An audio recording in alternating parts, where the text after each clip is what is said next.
and a lot of this mosque they do is that they compete each other.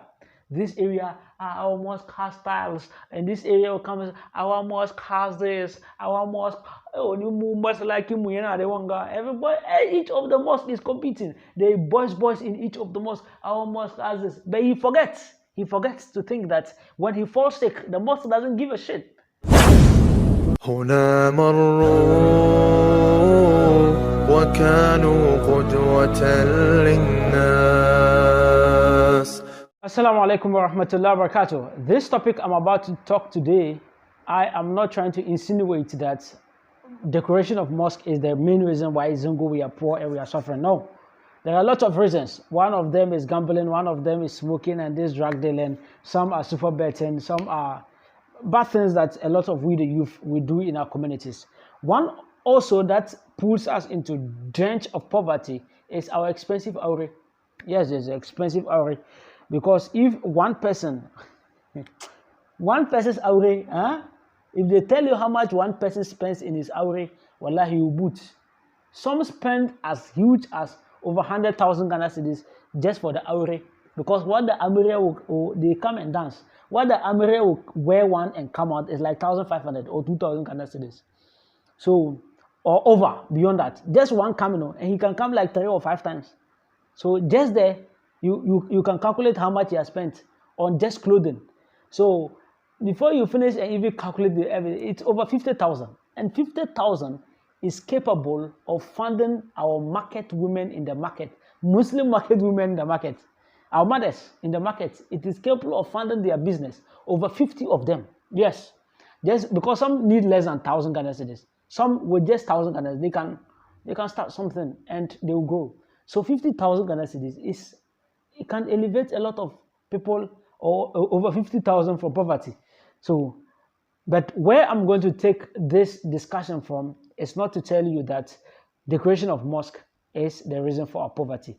See, the reason I'm doing this video today is because I have heard and seen one beautiful act of a mosque in one of the Zongos, and I really want to share with you this.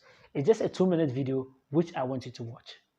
Lack of funding for the development of social services for the Ghanaian Muslim has led to untold hardship, high level of poverty and unemployment amongst the Ummah.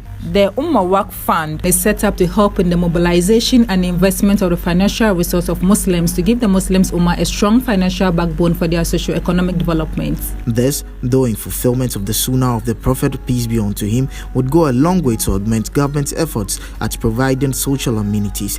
With an initiative like this, the Muslim Ummah would be able to invest the funds to generate income to provide social services for the Ummah, provide emergency relief or support to Muslims in time of need, provide some form of social protection for the aged, poor, vulnerable and widows in our communities, provide social amenities like schools and hospitals, provide sustainable source of funding for the propagation of Islam to the world, especially the rural Ghana. Kindly dial *790*40# to register on all networks. Make a monthly pledge donation of 10 cedis. This platform affords you the opportunity to build your Sadaqatul Jariyah and earn a recurring reward even in the hereafter, as the fund will continue to operate to serve the Ummah for generations yet to born. For enquiries or more information, please call us on 0540-882838 or 0244-629814. You can visit our website on www.wayulislam.org. Locate our office at number 15 Palace Street on the top floor of Malam Yunis Mosque, Medina Zongo, Accra. This video is intended to help the world, to help the people, help the aged people, the youth, our mothers who are doing market and then they don't even have funds to support their business. Somebody is in Makola market or some market, he just wants some 200 Ghana cedis to go and take goods. He doesn't have. He can't go and ask anybody. May Allah forgive us. So this is a very good act for this mosque. And I say, if you want to support causes like this, yes, it's good we support causes, but you really want to support your community, then this is one of the things you need to do. You can kindly donate to them. See, I have lived in various communities and I've lived in various Zongos in Muslim communities. What they usually do, a lot of the communities and a lot of Zongos and a lot of this mosque, they do is that they compete each other. This area, our mosque has tiles, and this area will come, our mosque has this, our mosque, everybody, each of the mosque is competing. They boys in each of the mosque, our mosque has this. But he forgets to think that when he falls sick, the mosque doesn't give a shit. The mosque doesn't care. When was the last time our mosque ever say that, okay, so and so is sick, he's lying in the hospital? Yes, they did not come and ask us to support him, but let us donate some money as Muslims in the community to mobilize the money and go and greet the person. We don't give a shit.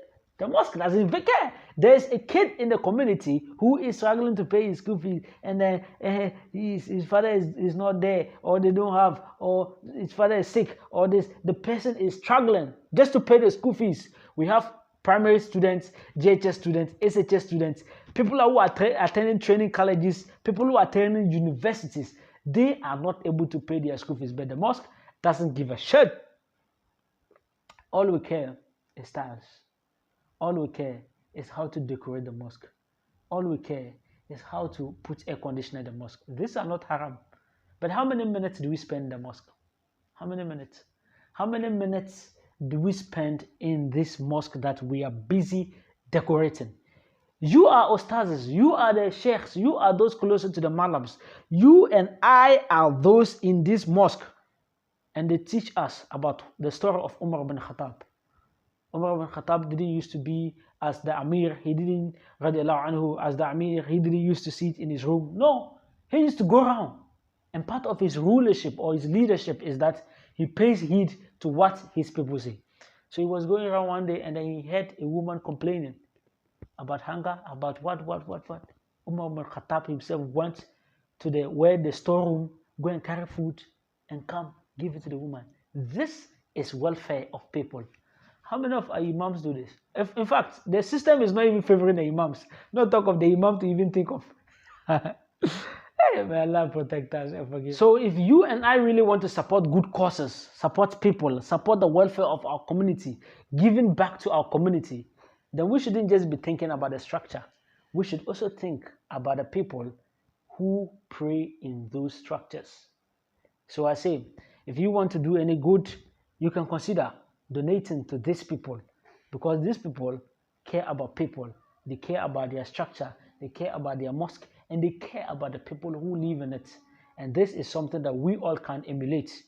Every area can emulate. And if you want to send your donation, kindly take the code that they put there, then you send your donation. Thank you very much. May Almighty Allah Azza wa Jalla bless you. Jazakumullah khair. Assalamu alaikum wa rahmatullahi wa barakatuh. هنا مروا وكانوا قدوة